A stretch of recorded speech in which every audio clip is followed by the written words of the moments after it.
Hello, this is Michael, TradeWinds RV Center, here to congratulate you on your Gulfstream Mako 30 FBHS fifth wheel. I'm going to walk you around it, show you how to use a few things to get the best out of your camping experience. Let's start by talking about arriving at the campsite. A couple things to take into consideration when you're parking. You're going to have a slide down there, as well as this big awning. Leave room for both of those. Over on your off camp side, beside your slide, I want you to think about where your power water connections are going to be. Your power cord is all the way back here on the rear. That'll come in out of there, it stores in there. And then your water connections are going to be up toward the front. So park accordingly so you can utilize the facilities at the campsite. Once we arrive and unhook our hitch, we'll level our unit, which consists of using these landing legs here.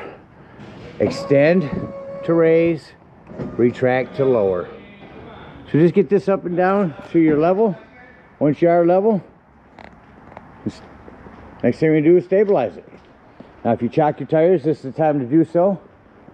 Then come back here, grab yourself some stabilizing jack pads, put them down on the ground, and crank these down just until they're taut. Remember, we're just trying to stabilize it. Our unit's already level. If you go past that, you're just going to start trying to lift the unit. You don't want to make it unlevel. Got our unit level and stable. Next thing we'll do is hook up our power and water. Again, got your big long 30 amp cord here. Stores inside. You just pull that out and plug it in. Once you got your power hooked up, next thing you'll do is grab our water. Now at campsites, you're going to hook up to city water connection. That's going to be here on the right. Grab yourself a water pressure regulator, hook that up, hook up your hose, but don't turn your hose on yet. Let's go find your hot water heater. Over here on your campsite above your tires is your hot water heater. And all we're doing at this point, folks, is making sure your drain plug's back in there. Some plumber's tape around that, not putty. Putty will gum up on you. Plumber's tape around that, nice and tight. Get that in there, and then you can go ahead and turn that hose on. And after the hose has been on for a few minutes, we'll go ahead and go inside, open up your slides, go inside and open up all of your water lines, your sinks, your showers.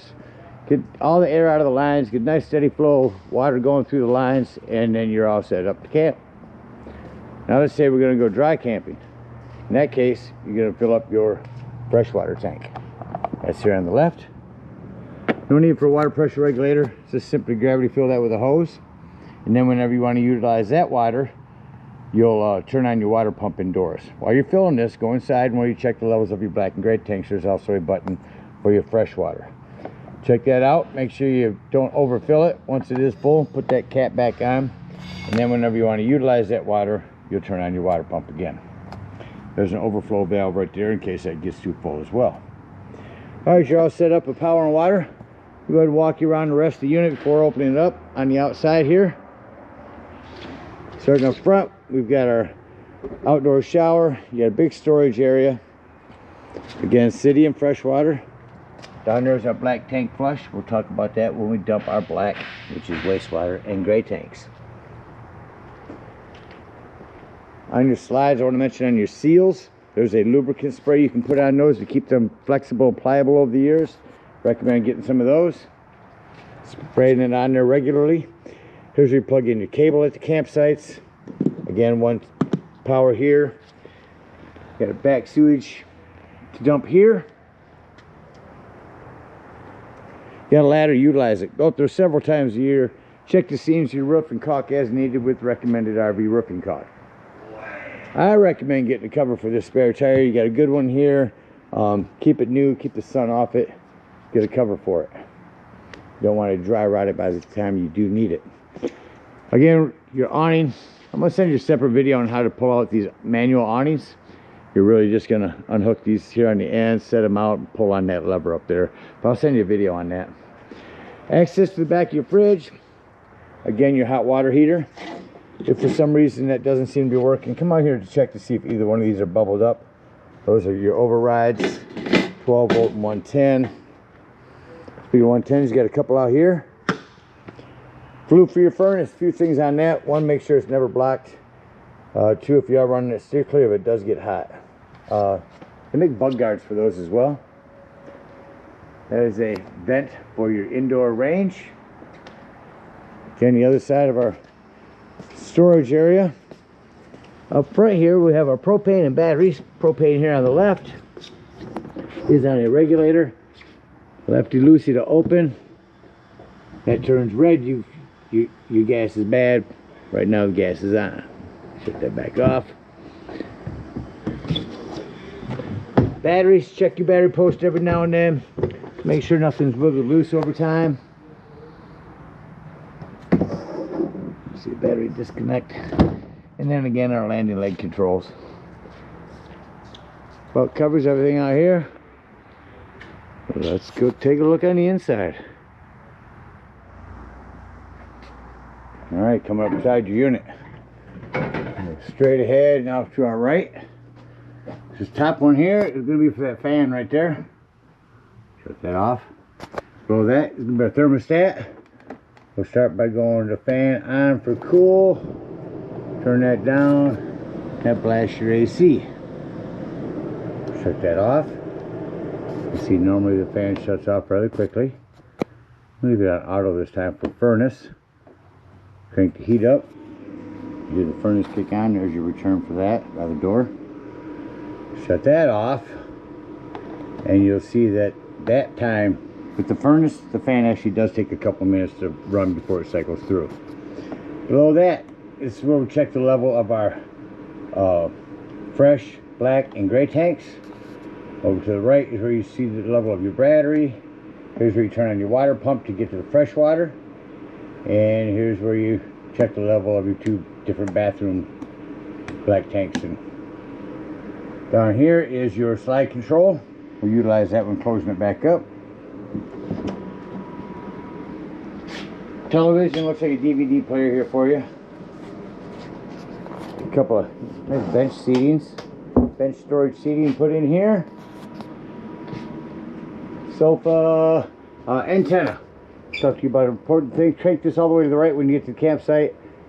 All the way to the left when traveling for down. Heading into our kitchen area. Just want to mention on your sink, keep an eye on your plumbing. If you travel a lot in this, want to make sure that you keep an eye on your plumbing. Make sure nothing wiggles loose after bouncing it up and down the road. Got a self-explanatory microwave and stove with fan here. That is all gas. Hold that top down. Over here is where you turn on your water heater. Over here's your fridge. Fridge is real easy. All the way to the left is auto, which means when you're plugged in, you're running off electricity. As soon as you unplug, you're on gas. Put that over to gas. If this light starts flashing, your gas is low. Put it in the middle for off. 1 through 5, 5 being the coldest. Slide control for our bunk room, as well as the lighting for in there. Not much to mention in here other than the setup for a TV here. Flip this table up to put it on that. You have a hand crank open vent in here, and a sliding door. Make sure you have that snapped open for travel. This was actually our bathroom door. In our bathroom, we've got a hand crank open exhaust vent here.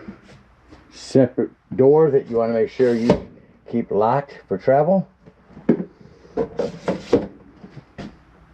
When you arrive at the campsite, flush your toilet, put a few gallons of water down into your black tank. Your black tank will thank you later for not putting solids into an empty area. You want to put some fluids down in there. They'll break them down.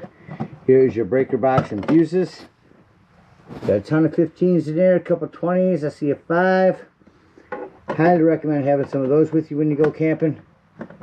And below that is going to be your breakers. Bathroom door to make sure you have shut and that vent closed for travel. Head on up to our bathroom. Over to the left we've got a big shower. More plumbing to maintain back on this rear sink here. Carbon monoxide detector. So lighting here as well as down there. Storage under your bed. Prep for another television back here. And our lighting is here. Hand crank open. Power exhaust. Fantastic vent here. That about covers everything in here. Oh, the 110 with your GFCI reset is back here in the bathroom, in the bedroom. And your bedroom toilet. Again, flush that, put some waste down into your, or water down into your toilet before flushing that. Alright, let's act like we're leaving the campsite and close the unit up. I like to start by saying doors and drawers. Walk through the unit, make sure all doors and drawers are closed. Then shut off my interior lights and just start walking through the unit and shutting off all the lights. So now I've walked through the unit, shut off all the lights except for these main ones that I can shut off from here. Again, clearing everything away from where our slides are coming in. Turn our bedroom one so we can watch this one come in. You hit glide in. Again, making sure nothing's going to impede the slide from coming in. Make sure we close our vent up. Windows.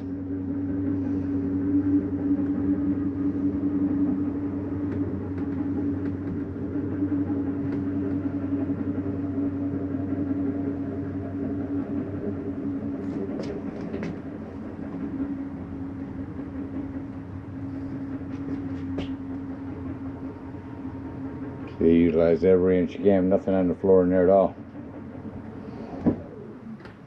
Shut off that light. Door secured back so it's not bouncing around. Right up here and put glide in over here. At the bottom of the slide, I always come in first because that's where the mechanisms are.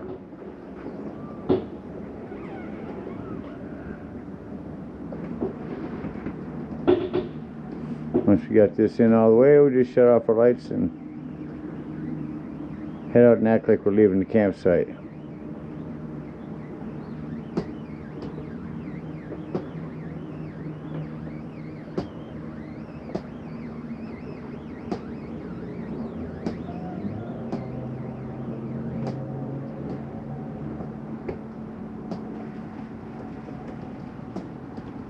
Alright, with it all the way in.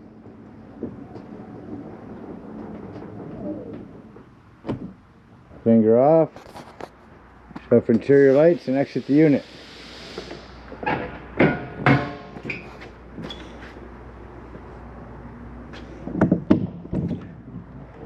Now you don't want to lock this all the way up till you leave the dump station, but after you leave the dump station, lock, deadbolt, lift and turn that handle. That's how you want that for travel.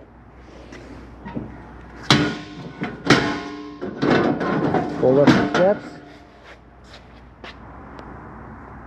Alright, we're going to bring up all of our stabilizing jacks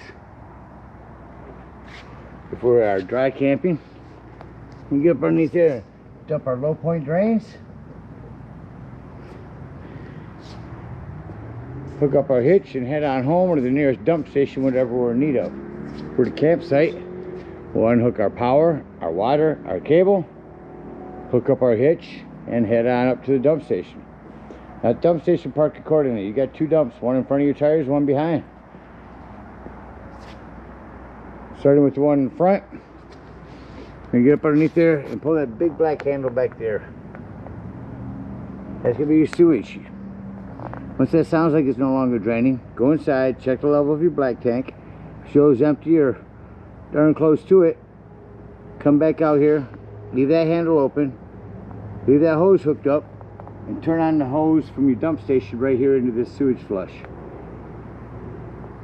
Again, leaving that handle open, turn that on for a good 5 minutes to wash your black tank out. When that's done, close that black handle and then pull your gray handle over there. When that one's done, pull this gray handle. When those are done, that's gonna be cleaner water, your sinks and your showers. That'll clean your sewage hose out for you. Take that sewage hose and come on back here to your back tank. Get up underneath there. And that'll be your second sewage hose.